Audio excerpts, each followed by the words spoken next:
Hello friends, welcome to Mixietips. இன்னைக்கு நம்ம வீடியோல ரொம்ப யூஸ்ஃபுல்லான அதே சமயம் ரொம்பவே புதுசான கிச்சன் டிப்ஸ் மற்றும் வீட்டு குறிப்புகள் தான் பார்க்க போறோம். வீடியோக்குள்ள போறதுக்கு முன்னாடி நீங்க நம்மளோட வீடியோவை இப்பதான் ஃபர்ஸ்ட் டைம் பார்க்கறீங்கன்னா நம்மளோட மிக்சியட்டிப்ஸ்க்கு சப்ஸ்கிரைப் பண்ணுங்க.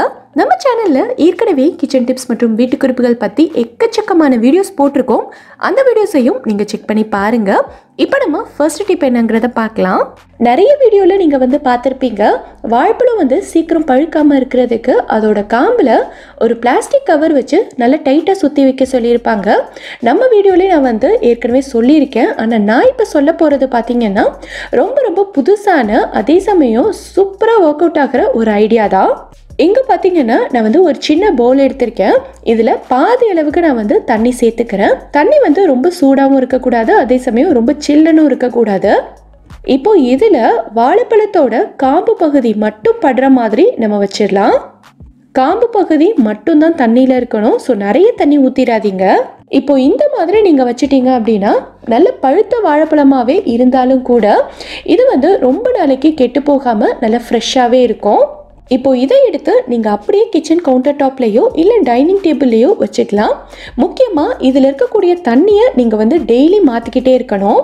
இந்த டிப் உங்களுக்கு யூஸ்ஃபுல்லா இருந்ததுன்னா வீடியோவை லைக் பண்ணிட்டு நம்ம சேனலை சப்ஸ்கிரைப் பண்ணிக்கோங்க. இப்போ நம்ம அடுத்த டிப் என்னங்கிறத பார்க்கலாம். நம்ம வீட்டில் எப்போவுமே இந்த மாதிரி இஞ்சி பூண்டு பேஸ்ட் அரைச்சி வச்சிருப்போம். சில சமயங்களில் 2-3 நாள் ஆயிட்டாலே இது இந்த மாதிரி கிரீனிஷாக மாறிடும். நம்மள நிறைய பேருக்கு இதே பிரச்சனைகள் இருக்கும். ஸோ இப்போ இஞ்சி பூண்டு விழுது 3 மாதம் ஆனாலும் நம்ம அரைச்ச மாதிரி நல்ல ஃப்ரெஷ்ஷாகவும் வாசனையாகவும் இருக்கிறதுக்கு என்ன பண்ணலாங்கிறத பார்க்கலாம். இஞ்சி பூண்டு உரிச்சதுக்கு அப்புறமா நல்லா கழுவிட்டு இந்த மாதிரி ஒரு டவலில் வச்சு ஃபுல்லாக தொடச்சிடுங்க. இதில் எந்தவித தண்ணியுமே இருக்கக்கூடாது. இந்த மாதிரி நம்ம இஞ்சி பூண்டு தண்ணியோட போட்டு அரைச்சிட்டோம்னா இதை நமக்கு ரொம்ப நாளைக்கு ஸ்டோர் பண்ண முடியாது, டக்குன்னு கெட்டு போயிடும். ஃபஸ்ட்டு இஞ்சி மட்டும் லைட்டாக அரைச்சி எடுத்துக்கலாம். அதுக்கப்புறமா நம்ம பூண்டு சேர்த்துக்கலாம். ஏன்னா பூண்டு டக்குன்னு அரைஞ்சிரும். இஞ்சி அரைகிறதுக்கு தான் கொஞ்சம் டைம் ஆகும். இப்போது பூண்டையும் சேர்த்துட்டு லைட்டாக அரைச்சிக்கலாம். இந்த ஸ்டேஜில் தான் நம்ம இதில் 2 முக்கியமான பொருள் சேர்க்க போகிறோம். 1 டீஸ்பூன் அளவுக்கு எண்ணெயும் கொஞ்சமாக உப்பும் சேர்த்துக்கலாம். இந்த மாதிரி நம்ம எண்ணெயும் உப்பும் சேர்த்து இஞ்சி பூண்டு விழுதை அரைக்கும் போது இது நமக்கு 3 மாதம் ஆனாலும் கெட்டே போகாது. நம்ம சேர்த்துருக்க இந்த எண்ணெயும் உப்பும் இதுக்கு ஒரு ப்ரிசர்வேட்டிவ் மாதிரி இருக்கும். ஸோ இது 3 மாதம் ஆனாலும் நம்ம அரைச்சி வச்ச மாதிரி அதே ஃப்ரெஷ்னஸோடையும் அதே கலரோடையும் அதே வாசனையோடையும் இருக்கும். நீங்கள் ஃப்ரிட்ஜில் ஸ்டோர் பண்ணி வச்சு யூஸ் பண்ணிக்கலாம். இந்த டிப் உங்களுக்கு ரொம்பவே யூஸ்ஃபுல்லாக இருக்கும்னு நினைக்கிறேன். நீங்கள் ட்ரை பண்ணி பார்த்துட்டு எனக்கு கமெண்ட்டில் சொல்லுங்கள். நம்ம வீட்டில் புதினா சட்னி கொத்தமல்லி சட்னிலாம் அரைக்கும் போது பார்த்தீங்கன்னா அது அரைச்சி முடித்த உடனே நல்லா ஃப்ரெஷ்ஷாக க்ரீன் கலரில் இருக்கும். பட் டைம் ஆக பார்த்தீங்கன்னா அதோட கலர் மாறிக்கிட்டே வரும். ஒரு ஸ்டேஜில் பார்த்தீங்கன்னா அதோட கலர் ஃபுல்லாக சேஞ்ச் ஆகிட்டு நம்ம இன்றைக்கி அரைச்சாலுமே கொஞ்சம் கூட ஃப்ரெஷ்ஷாக இல்லாத மாதிரி இருக்கும். ஸோ நம்மளோட கொத்தமல்லி சட்னி நம்ம அரைச்ச மாதிரி நல்ல ஃப்ரெஷ்ஷாகவும் க்ரீனிஷாகவும் இருக்கிறதுக்கு என்ன பண்ணலாங்கிறத நம்ம இப்போ பார்க்கலாம். கொத்தமல்லி சட்னியாக இருந்தாலும் சரி, புதினா சட்னியாக இருந்தாலும் சரி, நீங்கள் சட்னிக்கு எப்போவுமே என்னென்ன பொருள் எல்லாம் சேர்ப்பீங்களோ அது எல்லாத்தையும் சேர்த்துக்கங்க. சேர்த்துட்டு கடைசியாக இந்த மாதிரி கொஞ்சமாக எலுமிச்சை பழ சாறும் சேர்த்துக்கங்க. நிறைய பேர் பார்த்தீங்கன்னா இதில் புளி சேர்த்து அரைப்பாங்க. அந்த மாதிரி நீங்கள் புளி சேர்க்குறதா இருந்தால் புளியோட அளவை கம்மி பண்ணிவிட்டு அதுக்கு பதிலாக இந்த லெமன் ஜூஸை சேர்த்துக்கங்க. இந்த மாதிரி லெமன் ஜூஸ் சேர்த்து அரைக்கும் போது நம்மளோட சட்னி நல்லா ஃப்ரெஷ்ஷாக க்ரீனிஷாக இருக்கும். இது நீங்கள் 2-3 நாள் ஆனாலும் ஃப்ரிட்ஜில் ஸ்டோர் பண்ணி வச்சு யூஸ் பண்ணிக்கலாம். இதே ஃப்ரெஷ்னஸோடையும் க்ரீனிஷ் கொஞ்சம் கூட மாறாமல் அப்படியேவும் இருக்கும். இங்கே பார்த்தீங்கன்னா நான் சத்து மாவு தான் எடுத்திருக்கேன். குழந்தைங்க ஸ்கூல்லேருந்து வந்தாங்கன்னா ஈவினிங் டைமில் கண்டிப்பாக ஏதாவது ஒரு ஸ்நாக்ஸ் கேட்பாங்க. ஸோ அந்த டைமில் ஒரு 4-5 நிமிஷம் இருந்தாலே போதும். இந்த சத்து மாவு வச்சு குழந்தைங்களுக்கு பிடிச்ச மாதிரி நல்ல சூப்பரான ஹெல்த்தியான ஸ்நாக்ஸ் ரெடி பண்ண முடியும். இன்றைக்கி நான் 1 கப் அளவுக்கு சத்து மாவு எடுத்திருக்கேன். இதை ஒரு பேனில் போட்டு 2 நிமிஷத்துக்கு நல்லா ரோஸ்ட் பண்ணிக்கலாம். எண்ணெய் எதுவுமே சேர்க்க வேண்டாம். வெறும் பேன்லேயே ஸ்டவ் நல்லா குறைச்சி வச்சு இதை வறுத்துக்கோங்க. இது வரகு திணை இந்த மாதிரி சிறுதானியங்கள் வச்சு வீட்லேயே ரெடி பண்ண சத்து மாவு தான். நீங்கள் வீட்டில் ரெடி பண்ணியிருந்தாலும் சரி, இல்லை கடையில் வாங்கினாலும் சரி, எதில் வேணாலும் இதே மாதிரி செய்யலாம். நல்லா வறுத்துட்டு தனியாக எடுத்து வச்சுக்கோங்க. இப்போது அதே கடாயை நல்லா கழுவிட்டு எடுத்து வச்சுருக்கேன். கடாய் நல்லா காஞ்சதும் நம்ம எண்ணெய் சேர்த்துக்கலாம். நான் இன்னைக்கு நல்லெண்ணெய் தான் சேர்க்குறேன். ரொம்ப சேர்க்க வேண்டாம், 1 டேபிள் ஸ்பூன் அளவுக்கு சேர்த்தாலே போதும். எண்ணெய் நல்லா சூடானதும் அதில் கடுகு சேர்த்து பொரிய விட்டுக்கலாம். கடுகு நல்லா பொரிஞ்சதும் 2 டேபிள் ஸ்பூன் அளவுக்கு பாசிப்பருப்பு சேர்த்து இதையும் நல்லா வறுத்துக்கிறேன். நீங்கள் வந்து பாசிப்பருப்பு சேர்க்குறதா இருந்தாலும் சேர்க்கலாம், இல்லை உளுந்து கடலைப்பருப்பு இந்த மாதிரியும் சேர்க்கலாம். எது சேர்த்தாலுமே கடித்து சாப்பிட்றதுக்கு ரொம்ப நல்லாயிருக்கும். பருப்பு நல்லா வறுபட்டதும் ஒரு வெங்காயத்தை குட்டி குட்டியாக கட் பண்ணி வச்சுருக்கேன். இதையும் சேர்த்து நல்லா வதக்கிக்கலாம். வெங்காயம் வந்து ரொம்ப வதங்க வேண்டியது இல்லை, கண்ணாடி பதமாக வதங்கினாலே போதும். அடுத்து காரத்துக்காக ஒரு பச்சை மிளகாயை நல்லா பொடியாக கட் பண்ணி வச்சுருக்கேன், இதை சேர்த்துக்கிறேன். உங்கள் குழந்தைங்க வந்து காரம் சாப்பிட மாட்டாங்கன்னா இந்த பச்சை மிளகாய் சேர்க்க வேண்டியது இல்லை. கூடவே வந்து கொஞ்சமாக கருவேப்பிலையும் சேர்த்து நல்லா வதக்கிக்கலாம். அடுத்ததாக நம்ம வந்து தேங்காய் பூ சேர்த்துக்கலாம். தேங்காவை மிக்சியில் தான் சேர்த்து இந்த மாதிரி பல்ஸ் பண்ணி எடுத்திருக்கேன். நீங்கள் வந்து தேங்காவை பொடிசாக கட் பண்ணி சேர்க்குறதா இருந்தாலும் சேர்க்கலாம், இல்லை வந்து தேங்காய் பூவாகவும் சேர்க்கலாம். தேங்காவோட கலர் வந்து மாறிடக்கூடாது. ஒரு 10 செகண்ட்க்கு மட்டும் லைட்டாக வதக்கிட்டு அடுத்து வந்து நம்ம தண்ணி சேர்த்துக்கலாம். 1 கப் அளவுக்கு மாவு எடுத்திருந்ததுனால நான் 3/4 கப்பை விட கொஞ்சம் அதிகமாக தண்ணி சேர்த்துக்கிறேன். தண்ணியோட அளவு வந்து உங்கள் மாவை பொறுத்து மாறுபடும். ஸோ 3/4 கப்லேருந்து 1 கப் வரைக்கும் நீங்கள் சேர்த்துக்கலாம். அடுத்து இதுக்கு தேவையான அளவுக்கு உப்பு சேர்த்துட்டு நல்லா கொதிக்க விட்டுக்கலாம். தண்ணி வந்து இந்த அளவுக்கு நல்லா கொதிச்சதுக்கு அப்புறமா ஸ்டவ்வை ஆஃப் பண்ணிவிட்டு நம்ம வறுத்து தனியாக எடுத்து வச்சுருக்க மாவை இதில் கொட்டி நல்லா கலந்து விட்டுக்கலாம். ஸ்டார்டிங்கில் வந்து உங்களுக்கு தண்ணி பத்தாத மாதிரி தான் இருக்கும். எல்லாத்தையும் சேர்த்து நல்லா கலந்து விட்டுட்டிங்கன்னா இந்த அளவுக்கு வந்துடும். இப்போ பார்த்திங்கன்னா இது வந்து ரொம்ப சூடாக இருக்குது. ஸோ கை வச்சு நம்ம எல்லாத்தையும் சேர்த்து ஒன்றா பிசைய முடியாது. இது வந்து லைட்டாக ஆறட்டும், அதுக்கப்புறமா நம்ம பிசைஞ்சிக்கலாம்.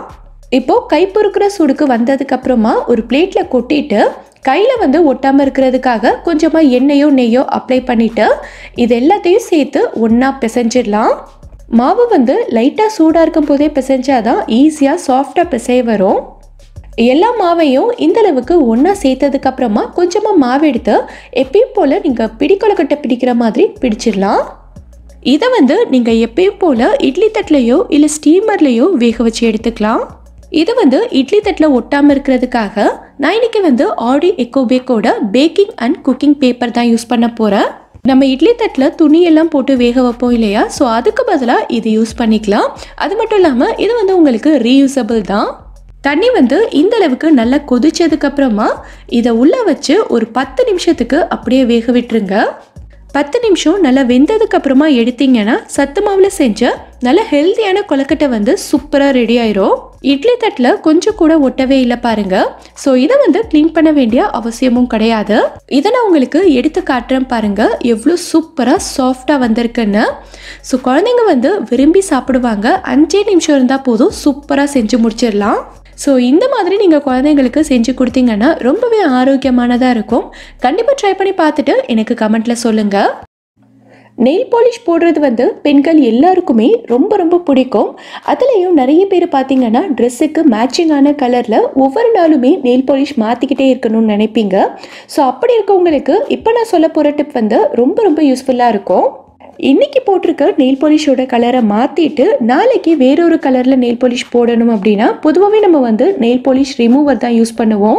இதுக்காகவே நம்ம வந்து தனியாக நெயில் பாலிஷ் ரிமூவர் வாங்கி வச்சுருப்போம். இனி வந்து அந்த மாதிரி செய்ய வேண்டிய அவசியம் கிடையாது. இந்த நெயில் பாலிஷை ரிமூவ் பண்ணுறதுக்கு நம்ம வீட்டில் இருக்கிற சானிடைசரே போதும். எல்லார் வீட்லேயுமே இப்போ வந்து கண்டிப்பாக சானிடைசர் இருக்கும். ஸோ அதை தான் நம்ம வந்து யூஸ் பண்ணிக்க போகிறோம். சின்னதாக ஏதாவது ஒரு பழைய துணி எடுத்துட்டு அதில் கொஞ்சமாக சானிடைசர் அப்ளை பண்ணிவிட்டு நீங்கள் நெயில் பாலிஷில் வச்சு நல்லா தேய்ச்சி விட்டிங்கனாலே போதும். நெயில் பாலிஷ் வந்து ரொம்பவே க்ளீனாக போயிடும். நான் இதை தேய்க்கும் போதே உங்களுக்கு தெரியும்னு நினைக்கிறேன். நல்லா அழுத்தி தேய்ச்சோன்னா டக்குன்னு போயிடும். எவ்வளோ க்ளீனாக போயிருக்கு பாருங்கள். ஸோ இந்த டிப் வந்து கண்டிப்பாக ட்ரை பண்ணி பாருங்கள், சூப்பராக ஒர்க் அவுட் ஆகும். இப்போ நம்ம அடுத்த டிப் என்னங்கிறத பார்க்கலாம். நம்ம வந்து புடவைக்கு ஷாலுக்கெல்லாம் இந்த மாதிரி ஊக்கு வச்சு தான் பின் பண்ணுவோம் இல்லையா? ஸோ இந்த மாதிரி மாட்டும்போது சாரிலையோ சுடிதார்லையோ இந்த ஊக்கு மாட்டிருக்க இடம் மட்டும் அப்படியே தனியாக தெரியும். ஸோ இதுக்கு வந்து நம்ம என்ன பண்ணலான்னா உங்கள் வீட்டில் இருக்கிற ஏதாவது ஒரு நெயில் பாலிஷ் எடுத்துக்கோங்க.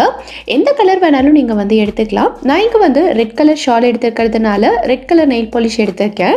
இதை வந்து ஊக்கோட ஒரு பக்கத்தில் மட்டும் நம்ம வந்து கோட் பண்ணிக்கலாம். ஏன்னா இந்த பக்கம் மட்டும்தான் நம்ம பின் பண்ணும்போது வெளியில் தெரியும். ஸோ ஒரு பக்கம் மட்டும் கோட் பண்ணிக்கிட்டால் போதும். இப்போ இதை வந்து நல்லா காஞ்சதுக்கு அப்புறமா நீங்கள் பின் பண்ணிக்கிட்டீங்க அப்படின்னா ஊக்கு குத்திருக்க இடமே உங்களுக்கு தெரியாது.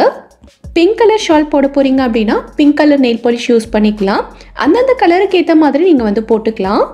நம்ம இந்த மாதிரி செய்கிறதுனால இன்னொரு பெனிஃபிட்டும் இருக்குது. ஒரு சில ஊக்கெல்லாம் பார்த்திங்கன்னா ரொம்ப சீக்கிரமாகவே துரு பிடிச்சிரும். ஸோ அந்த துருக்கரை வந்து நம்ம ட்ரெஸ்லையும் ஒட்டிக்கும். ஸோ இந்த மாதிரி நம்ம வந்து நெயில் பாலிஷ் கோட் பண்ணுறதுனால ஊக்கு வந்து துருப்பிடிக்காமல் இருக்கும். நம்ம ட்ரெஸ்ஸையும் பாதுகாத்துக்கலாம். அடுத்து இந்த டிப் வந்து நம்மள நிறைய பேருக்கு ரொம்பவே யூஸ்ஃபுல்லாக இருக்கும்னு நினைக்கிறேன். நம்ம வீட்டில் சிக்கன் மீன் எல்லாம் பொரிச்சிட்டு அந்த பேன் பார்த்திங்கன்னா இந்த மாதிரி ரொம்ப எண்ணெயாக இருக்கும். இதை வந்து நம்ம ஸ்க்ரப்பர் வச்சு க்ளீன் பண்ணும்போது அந்த ஸ்க்ரப்பர்லையும் இதே எண்ணெய் பிசுக்கு ஒட்டிக்கும். அடுத்தடுத்து நம்ம பாத்திரம் கழுவும் போது இந்த ஸ்க்ரப்பர்லையும் சரி அந்த பாத்திரத்துலையும் சரி நமக்கு இந்த மீன் பொரிச்ச இல்லை சிக்கனோட ஸ்மெல் தான் வந்துக்கிட்டே இருக்கும். ஸோ அந்த மாதிரி எதுவுமே ஆகாமல் இந்த எண்ணெயை ஈஸியாக க்ளீன் பண்ணுறதுக்கு என்ன பண்ணலாங்கிறத நம்ம பார்க்கலாம். இப்போது இந்த பேனில் 1 டீஸ்பூன் அளவுக்கு கோதுமை மாவு எடுத்து இது ஃபுல்லாகவே தூவி விட்டுருங்க. கோதுமை மாவு இல்லை மைதா எது வேணாலும் நீங்கள் சேர்த்துக்கலாம். சேர்த்துட்டு இந்த மாதிரி ஒரு டிஷ்யூ வச்சு இதை ஃபுல்லாக தொடச்சி விட்டுருங்க. நம்ம சேர்த்த மாவு வந்து இதில் இருக்க எண்ணெய் எல்லாத்தையுமே நல்லா அப்சர்வ் பண்ணிடும். ஸோ இதை வந்து நம்ம டிஷ்யூ வச்சு தொடச்சி எடுக்கும்போது பார்த்திங்கன்னா இந்த எண்ணெய் எல்லாமே நம்ம டிஷ்யூலேயே வந்துடும். இதுக்கப்புறமா இந்த பேனை நம்ம எப்பவும் போல் டிஷ்வாஷர் போட்டு கழுவி எடுத்துக்கலாம். நம்ம ஸ்க்ரப்பர்லேயோ இல்லைனா இந்த சிங்க்லேயோ எண்ணெய் பிசுக்கு கொஞ்சம் கூட இருக்காது. ரொம்ப ஈஸியாக கழுவி எடுத்துட்டோம். இந்த டிப்பை நீங்களும் ட்ரை பண்ணி பாருங்கள். நம்ம ட்ரெஸ்ஸில் இந்த மாதிரி எண்ணெய் கொட்டிருச்சுன்னா நம்ம எவ்வளோ தான் டிட்டர்ஜென்ட் போட்டு துவைச்சாலும் இந்த கரை வந்து போகவே போகாது. இந்த கரை நம்ம ட்ரெஸ்ஸில் இருந்துக்கிட்டே தான் இருக்கும். ஸோ ஒரு ஈஸியான மெத்தடில் கொஞ்சம் கூட சிரமமே இல்லாமல் டக்குன்னு இந்த கரையை எப்படி ரிமூவ் பண்ணுறதை நம்ம பார்க்கலாம்.